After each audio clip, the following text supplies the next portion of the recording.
other choice. Got it. So why is it that other people that are as poor as they are in separate racial groups don't commit crimes at the same rates? For example, blacks are 13% of the population and they commit over 50% of the crimes. Why is that? Black people, I would say, not blacks. Okay, but it's not. I could say whites and you wouldn't care. So anyway, hold on. Right? I can say Hispanics, you wouldn't care. So don't police my language. But whatever. I'm not policing your language. I'm just saying I would say black Fair people. enough. But the insinuation is that I'm being racist. But that's fine. Okay, that's your opinion. Yeah.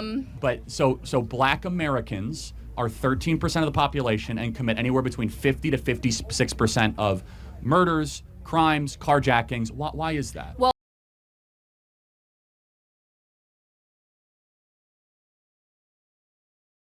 Hello. Hi. About that.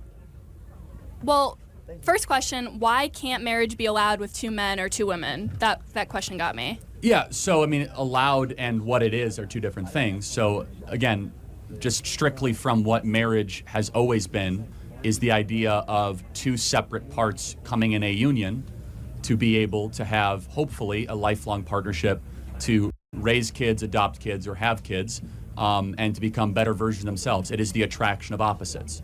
And so if you want to redefine marriage, that's fine, that's your contention, but I take a classical view of marriage.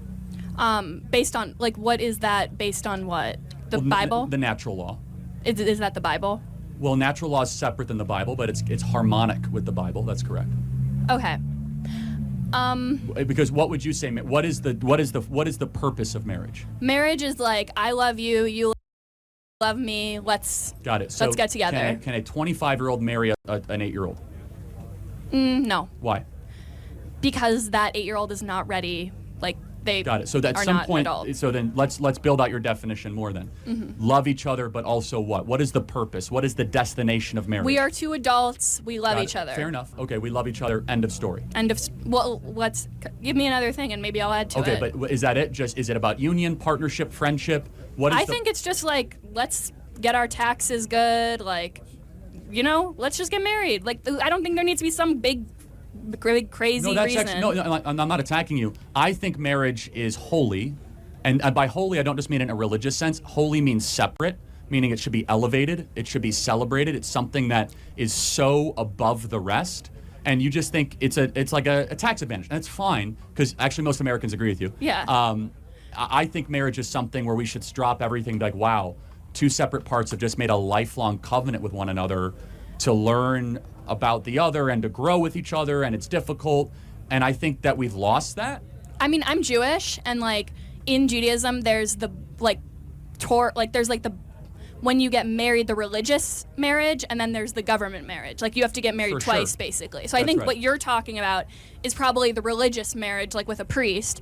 I'm talking about governmental marriage. I'm even talking about government. I'm just saying traditionally our governmental marriage, again, I'm in the vast minority of opinion in the country, this has been the classical view that it's a man and a woman coming together in something sacred and something holy or elevated. Again, that's not...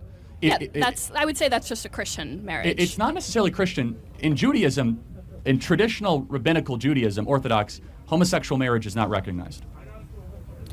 That is true. So it's not Christian. In Islam, homosexual marriage is not recognized. Okay. So it's not just Christian. Okay. So it's Abrahamic. Abrahamic. All right, we agree. Why do we care if there's no father? I grew up without a father. I feel like I'm doing fine. I'm doing great. I'm in college. Why are we so towards the father? Why does he need to be there so much? So just try to answer my question for me. Do you think is there any time, and you're being very vulnerable and I appreciate that, when you were growing up, and maybe not, where you said, I wish I had a dad around? My mom says I did wish for that once at a wishing well. But my mom was great. She supported me, provided me. No, I'm not. This is not a knock on single moms. Right. But was there ever a time maybe where a more masculine figure would have been helpful? I can't really, not off the top of my head. Okay. Can you give me an example of when a masculine figure would be helpful in my life? When a boyfriend might have broke up with you and you didn't want to talk to your mom because she just didn't get it, and you wanted a strong, stable man to say you're beautiful.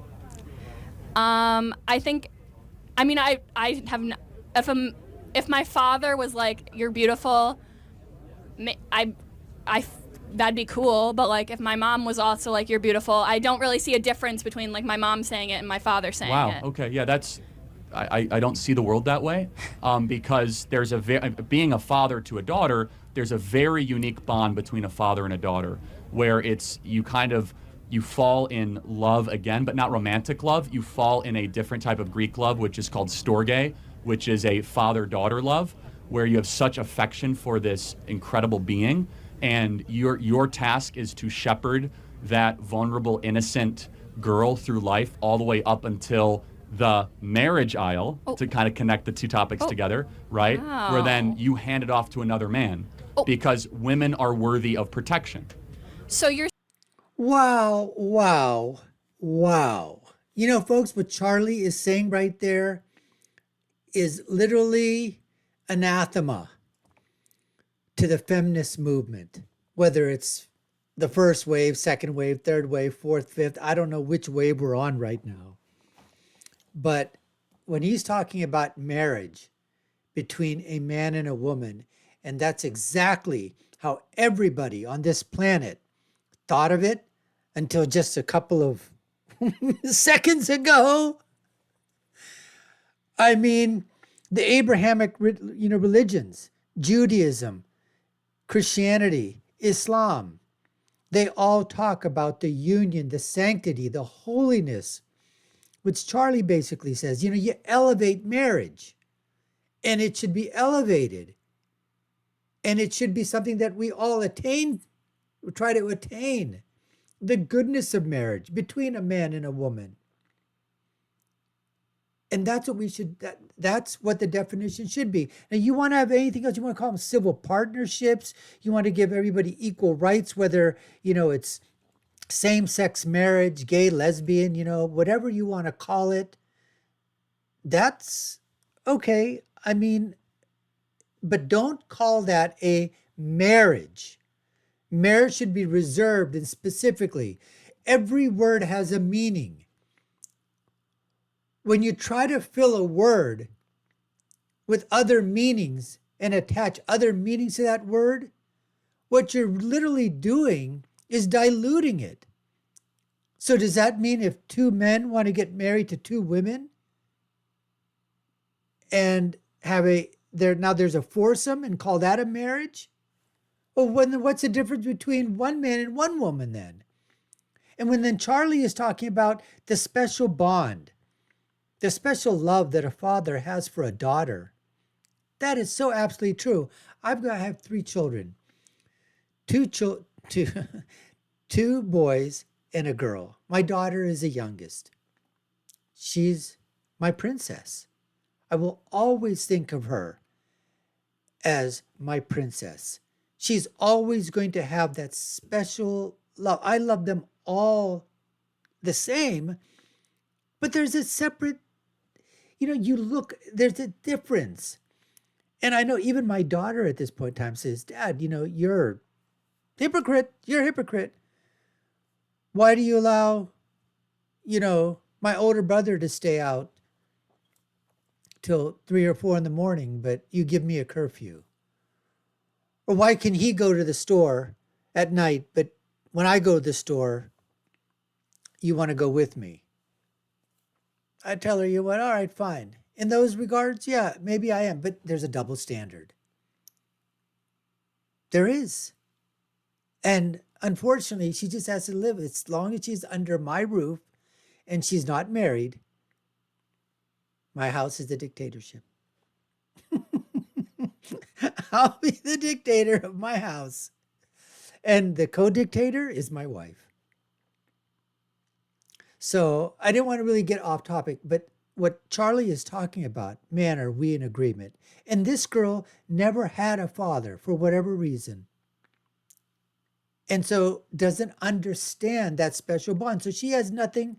How can she, she can think about that, but she never had the experience of it to going through her life where there was a father figure, a male authority figure that was there for her, for those special moments of father-daughter bonding. So she has nothing to sort of understand what it's like other than looking at it through the eyes of maybe with her friends and other people or, through social media. But she feels, you know what? That's all the experience that she had. She was raised by her mother. But going back to this fact in terms of shepherding your daughter through everything until you do sort of hand her off to another man who you are basically saying, this is the most precious gift that I can give you that you're ever going to have in your life other than your own children. And that there is a sacred covenant that you are getting my daughter, you're receiving my daughter in the holy matrimony of getting married. And then once you've handed your daughter off to that man, she's still going to be a part of your life. But now there is another man that is there to take care of her. Anyways, folks, you're watching the Dr. Nasser Sheikh Show.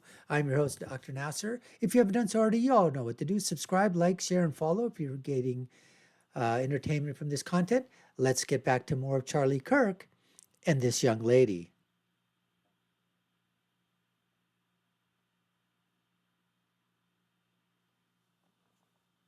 There has to be a man in the woman's life. Not the has woman to. can't be Not- alone. No, there are exceptions, but it is a beautiful ideal. And when that ideal falls apart, now let's talk about the technical side. In the black community, when fathers are no longer around, crime goes up, poverty goes up. Because you'll understand this less, and a man in the audience who grew up without a father will totally get this. If it's just a mom in the house, the dad should come in and discipline the 14-year-old for acting like a brat. The Yes. dad comes in and he says, stop doing this. You need to Absolutely. be able to outrank the 14-year-old brat with another masculine figure. But So don't true. you think that there's a reason that a lot of the black community doesn't have a father, and it's because of systemic racism. It's because Culture. black men are more likely to be in prison Oh yeah, It's so why black do people culture. go to prison? for a lot of the time. It's because they're in poverty and they have no other way to get Okay, so they commit crimes. because Yeah, but so wait, so wait.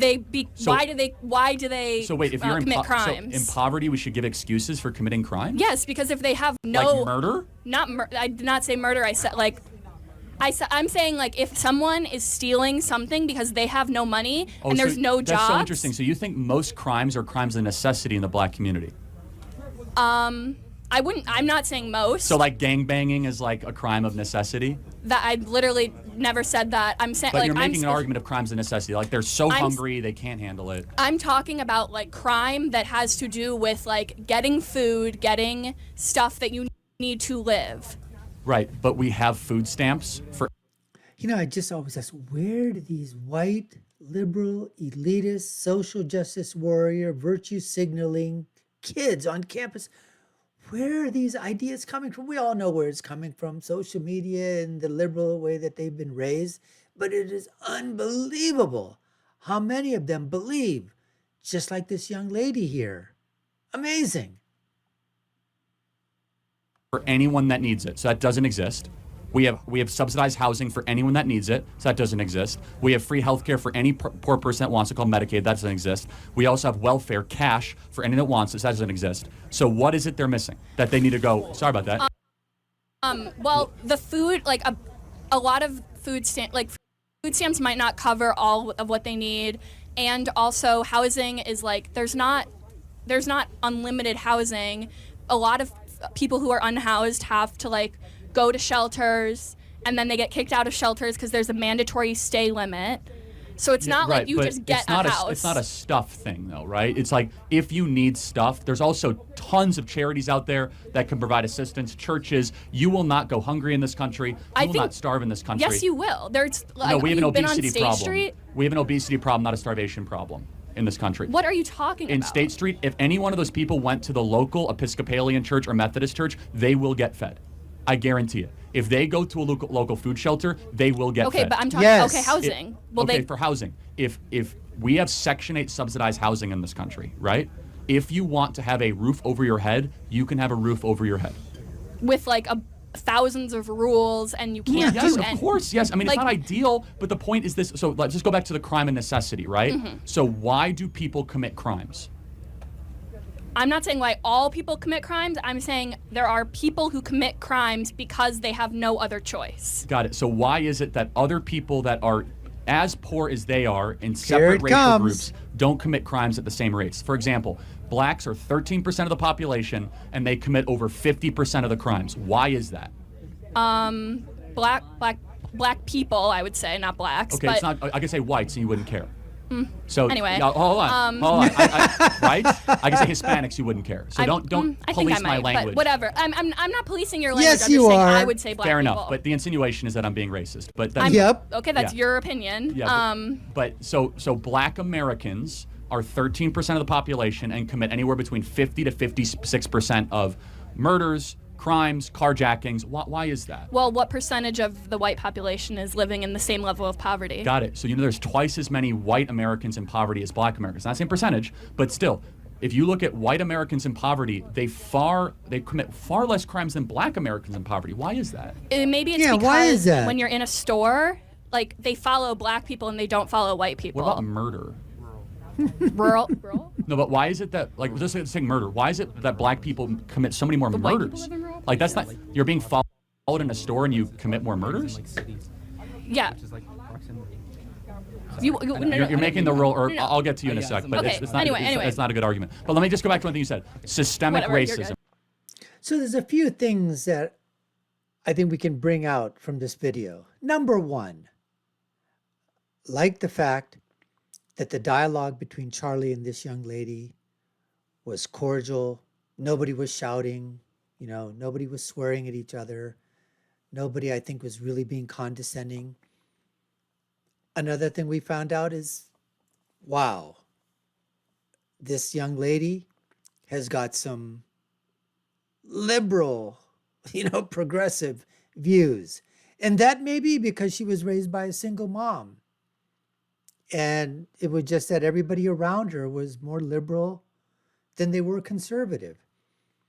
And the other thing we found out that in terms of making sense in this argument, and at least bringing out the facts and talking about it, once again, you have to give it to Charlie Kirk. And he was asking the young lady questions and trying to elicit some information and trying to dig deeper and go a little deeper into the questions and what her thinking was and why she thought that way.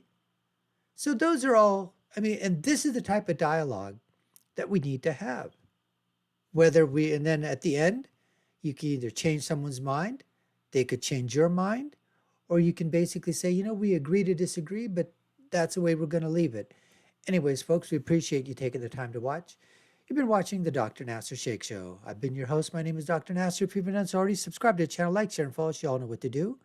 Put your comments down below. Check out the video links that you see that are popping up in front of you. Check out our other videos on our YouTube site as well. My final thought is always, when you're right, and when you're left, you're wrong. Until next time, folks, take care and stay safe.